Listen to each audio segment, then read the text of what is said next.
بسم اللہ الرحمن الرحیم وبہ نستعین وہو خیر معین۔ 15 نمبر مسئلہ اب شروع کر رہے ہیں۔ غسالۃ الغسلۃ الاحتیاطیۃ استحبابا یستحب الاجتناب عنہا، جو احتیاطی طور پر دھویا جاتا ہے، استحباباً احتیاطی طور پر جو دھویا جاتا ہے، اس کا غسالہ بھی، اس سے اجتناب کرنا بھی اسی طریقے سے مستحب ہے جس طریقے سے غسل احتیاطیہ میں احتیاط کیا جاتا ہے، غسل احتیاطیہ میں بھی اس سے اجتناب کیا جائے، اور یہ بھی استحباب رکھتا ہے، یعنی اصل کی طرح اس کی فرع بھی استحباب رکھتا ہے۔ آئیے اب اس کی دلیل ملاحظہ فرماتے ہیں کہ یہ اس لیے ہے کہ غسالہ کی حالت اس وقت مغسول بہ کی حالت ہے بعینہ، اس طرح مستحب ہے کہ ہم احتمال نجاست کے ملاک کی وجہ سے ایک چیز سے اجتناب کریں، اگرچہ کہ قاعدہ طہارت و استصحاب طہارت اس چیز کے طہارت کا تقاضا کرتا ہے، تو اس چیز سے احتمالی نجاست کے ملاک کی بنیاد پر استحباباً اجتناب استحباب پیدا کرتا ہے، اسی طرح اس محتمل الاجتناب کے غسالے میں بھی احتمال نجاست ہے، اور احتمال کہ رفع حدث میں اس کو استعمال نہ کیا جائے، اگرچہ کہ قاعدہ طہارت تقاضا کرتا ہے اس کے بھی طہارت کا بطریق اولا، اما ملاک استحباب اجتناب جو احتمال نجاست ہے وہ اس غسالے کے اندر بھی موجود ہے، اور احتمال عدم کفایت در رفع حدث اس میں بھی موجود ہے، اس لیے اس غسالے سے بھی اجتناب کرنا استحباب کی طرف پلٹ جاتا ہے، جس طرح خود مغسول بہ کے اجتناب میں بھی استحباب کو رکھا گیا ہے۔ یہ احتمال نجاست کی وجہ سے استحباب اجتناب ہے۔ آئیے ایک بالکل نیا باب شروع ہوا چاہتا ہے،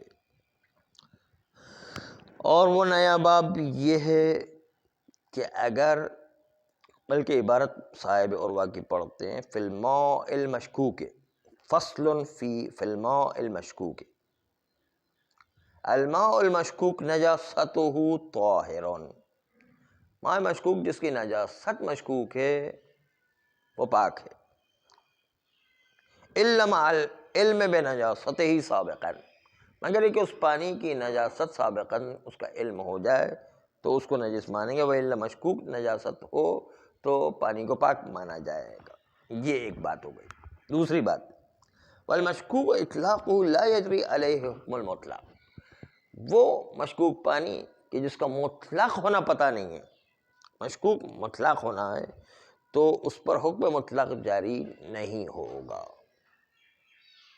اطلاق میں جب شک ہو جائے، نجاست کی بات نہیں کر رہے، اطلاق میں شک ہو جائے، مطلق مضاف کے مقابل میں مطلق میں شک ہو جائے تو مطلق کا حکم اس پر جاری نہیں ہوگا، مگر یہ کہ سابقاً اطلاق رکھتا ہو، سابقاً مطلق پانی ہو تو ایک الگ بات ہے۔ یہ دوسری بات ہو گئی۔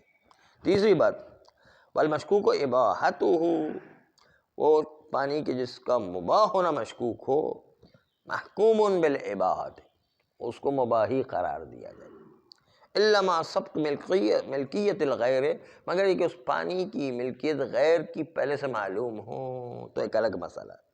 اور کون فی ید الغیر، یا پانی کسی دوسرے کے ہاتھ میں ہو، کیا المحتمل کونہ لہو، کہ جس کے اندر احتمال ہے کہ پانی ہمارا ہی ہو، اس نے لے لیا ہو، تو وہاں پر جو ہے سبق ملکیت غیر یا فی ید الغیر، اس کے اندر ہم اباحہ جاری نہیں کر سکتے ہیں، پانی میں احتیاط کیا جائے گا۔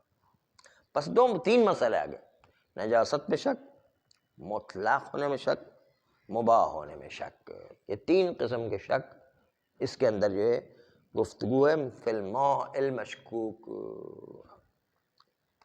فرماتے ہیں کہ ہم نے جو نجاست میں پانی کے طہارت کا حکم لگایا، نجاست مشکوک میں طہارت کا حکم لگایا، کیوں؟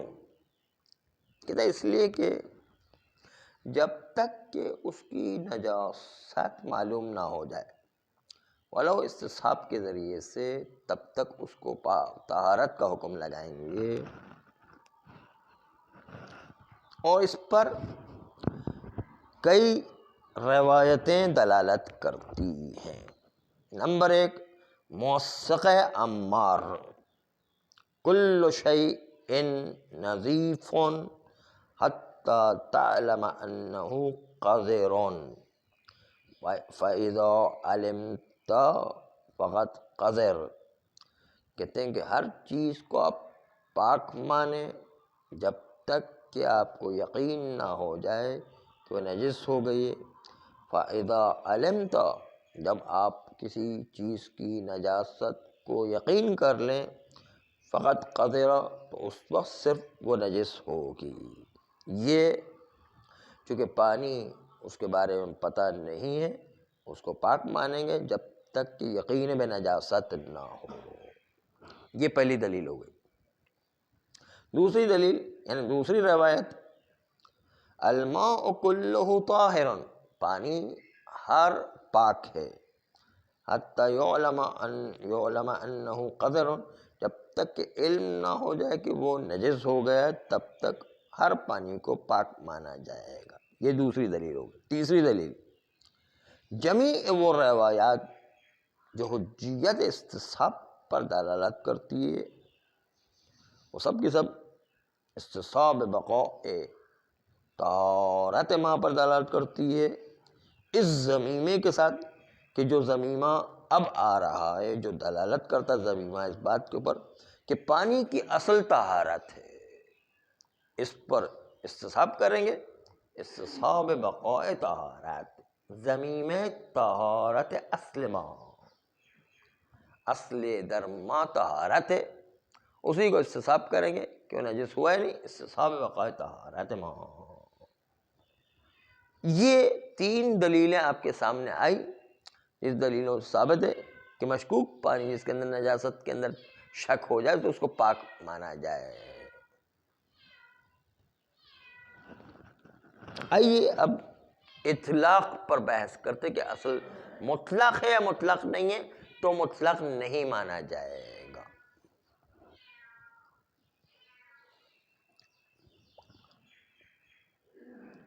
کہتے اس لیے کہ مطلق اس لیے نہیں مانا جائے گا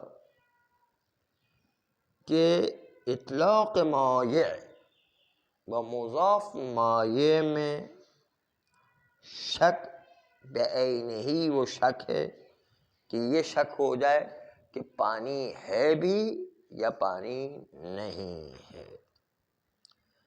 ترتیب آثار جو پانی میں مرغوب ہے کہ رفع حدث و رفع خبث، وہ اس بات پر موقوف ہے کہ پہلے اس کو پانی ہونا تو ثابت کیا جائے، چاہے استصحاب کے ذریعے سے ہم پانی ہونا ثابت کریں تو پھر پانی کے آثار مترتب ہوں گے۔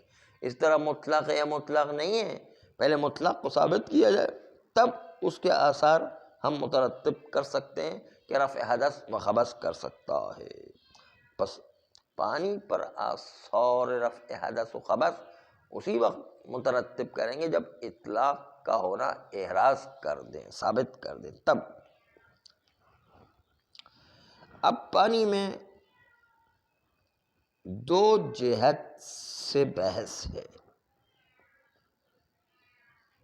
کیا آیا ہم اس پانی میں کہ جس میں ہمیں شک ہو رہا ہے،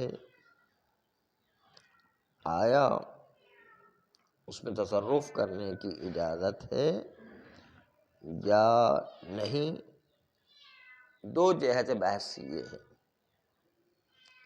کہ آیا اس مشکوک پانی میں کہ جس کے اندر شک پیدا ہو گیا ہے، تصرف کرنا حلال ہے، یعنی کھانا پینا اور انڈیلنا اور باقی اور انتفاعات کے جو اس پانی پر مترتب ہوا کرتے ہیں وہ استفادہ کر سکتے ہیں. حلیت طہارت پہلا موضوع ہے.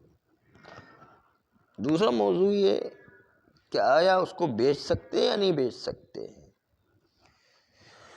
جہت اولیٰ میں بحث کرتے ہوئے کوئی شک نہیں ہے کہ جو مطلق ہونے کی جہت سے مشکوک ہے اس میں انتفاعات حاصل کیے جا سکتے ہیں اور تصرفات کیے جا سکتے ہیں،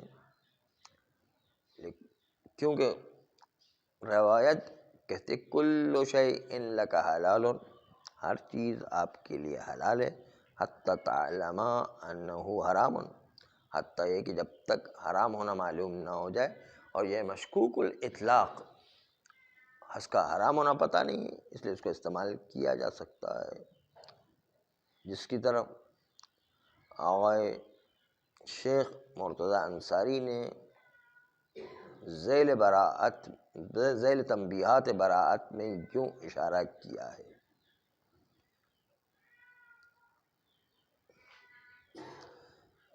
فرماتے ہیں کہ اموال خارج اصالت الحلیات سے، اور اموال میں اصل حرمت التصرف ہے حتیٰ اس کی حلیات اجماع و روایات سے پتہ نہ چل جائے.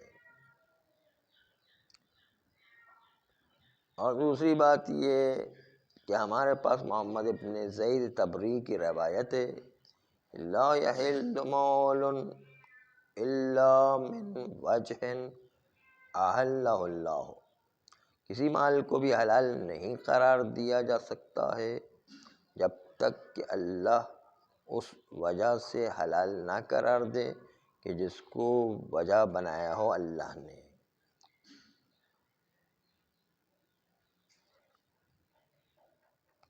اور چونکہ روایات دلالت کرتی ہے اس بات کے پر کہ اموال محکوم بحرمت ہے جب تک کہ اس کی حلیت کا سبب وجود میں نہ آئے، اور شک کے در وجود سبب محلل میں جب شک ہو جائے تو اصل عدم جاری ہوگا، یعنی عدم حلیات. بس اس بنیاد پر اگر کوئی پانی مشکوک ہے کہ مطلق ہے یا نہیں ہے، اس کے اندر حلال ہونے کی جہت سے بھی، کیونکہ پانی بھی ایک مال ہے، اس مال کے اندر تصرف کرنے کی اجازت اصل میں نہیں ہونا چاہیے. یہ آقا شیخ مرتضی انصاری کا بیان تھا. آقا شیخ مرتضی انصاری پر اشکال کرتے ہوئے کہتے ہیں کہ آپ نے اس پانی کو کہ جس کا مطلق ہونا مشکوک تھا اس کو جو ہے استعمال کرنے کی اجازت نہیں دی، کیونکہ اصالت الحرمت جاری کر دیا اموال میں. پانی بھی ایک مال ہے، اس لیے جو ہے اس کے اندر اصالت الحرمت جاری کر دیا مال مشکوک پانی میں. آغائی خوئی فرماتے کہ نہیں، صحیح یہ ہے کہ اموال بھی غیر اموال کی طرح اس میں بھی اصالت الحلیات جاری ہوگا جب تک کہ اس کی حرمت پتہ نہ چل سکے. حرمت کسی دلیل کی وجہ سے یا کسی اصل کی وجہ سے، جو اصل اس شے کی حرمت کو ثابت کر رہا ہو. کہا اس لیے کہ وہ اجماع کے جس کا ادعا شیخ مرتضیٰ انصاری نے کیا ہے، ہمیں اطمینان ہے کہ وہ اجماع تعبدی جو کاشف از قول امام ہو، وہ اجماع تعبدی نہیں ہے۔ پہلی بات تو یہ کہ اجماع تعبدی نہیں ہے، اطمینان ہے کہ اجماع تعبدی وہ ہوا کرتا ہے جس سے قول امام کشف ہو، اور یہاں پر تو جو ہے وہ اجماع میں وہ افراد داخل ہیں کہ جن کے نام و نسب پتہ ہے، اس لیے اجماع قول کشف از قول امام نہیں کر سکتا ہے۔ اما روایت محمد ابن زید طبری بیان کی ہے، اس پر بھی اولاً و ثانیاً اشکال یہ ہے کہ اولاً تو یہ کہ اس کی سند ضعیف ہے، کیونکہ اس روایت کے طریق میں مجاہیل کی تعداد بے شمار ہے۔ بہت لوگ اس روایت کے درمیان مجہول لوگ ہیں، جس سے ہم روایت پر بھروسہ نہیں کر سکتے۔ ہاں البتہ اس میں ایک شخص ہے سہل بن زیاد، اس کو بعض لوگوں نے ثقہ قرار دیا ہے، لیکن اس کے علاوہ بھی بہت سارے مجہول لوگ اس کے درمیان موجود ہیں۔ سہل بن زیاد سے ہم درگزر بھی کریں پھر بھی اس میں مجہول کی تعداد بہت ہے نہیں۔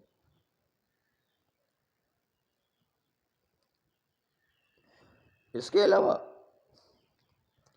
جو علامہ مجلسی نے اور آغائے خمینی نے قوی قرار دیا ہے سہل بن زیاد کی وثاقت کو، یہ ہمارے لیے ثابت نہیں ہے۔ نہ صرف یہ کہ ہمارے لیے ثابت نہیں، بلکہ اس کے علاوہ دوسرے اور افراد اس سند کے طریق میں موجود ہے، ان کی وثاقت بھی ثابت نہیں ہے۔ یہ ایک تو چلو مورد بحث ہے، باقی تو مورد بحث بھی نہیں ہو، تو جو ہے یقیناً جو ہے قابل بھروسہ نہیں ہے۔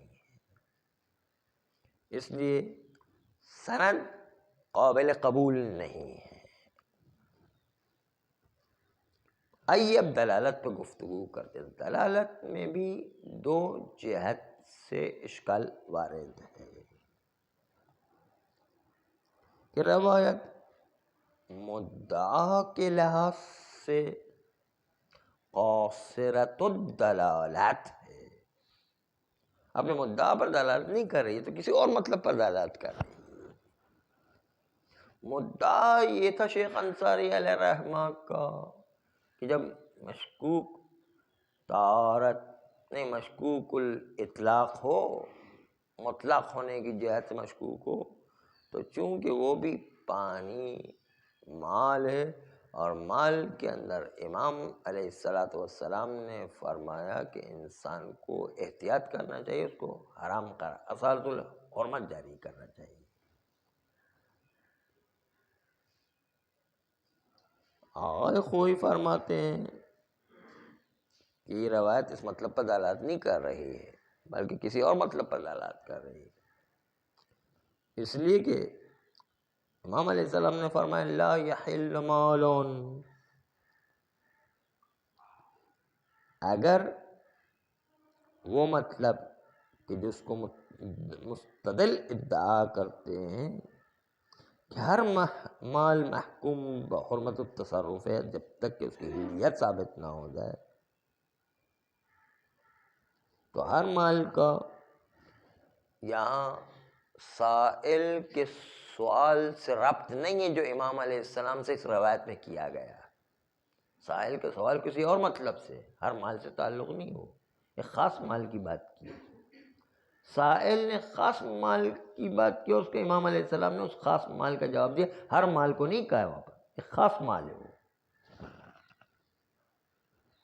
اس لیے کہ سائل نے سوال جو کیا تھا وہ اب دیکھیں کون سا خاص مال ہے، یہ عام مال نہیں ہے کہ ہر مال کے اندر یہ حکم لگایا جائے۔ سائل نے سوال کیا کہ کیا آپ مجھے خمس کے پیسے میں تصرف کی اجازت دیتے ہیں؟ یہ سوال تھا سائل کا۔ خمس کا جو مال ہے اس میں تصرف کی آپ مجھے اجازت دیتے ہیں؟ تو آیا اس خمس کے مال کو پانی سے جوڑا جا سکتا ہے؟ یہ خاص مالک کا سوال کیا جا رہا ہے اور آپ اس کو پانی سے جوڑ رہے ہیں، تو دونوں سے کوئی ربط نہیں ہے۔ سائل کا سوال کچھ اور ہے، آپ جواب کچھ اور دے رہے ہیں۔ ہاں، اس لیے جو ہے یہ بے ربط بات ہو جاتی ہے۔ ہاں بالکل ربط نہیں ہے کہتے ہیں، یہاں تو کچھ اور سوال ہے، آپ نے سوال کو کہاں سے کہاں جوڑ دیا ہے۔ اس لیے جو ہے وقت ختم ہو گیا، کل انشاءاللہ اس روایت کی تفصیل آپ کے سامنے پیش کریں گے۔ صلی اللہ علیہ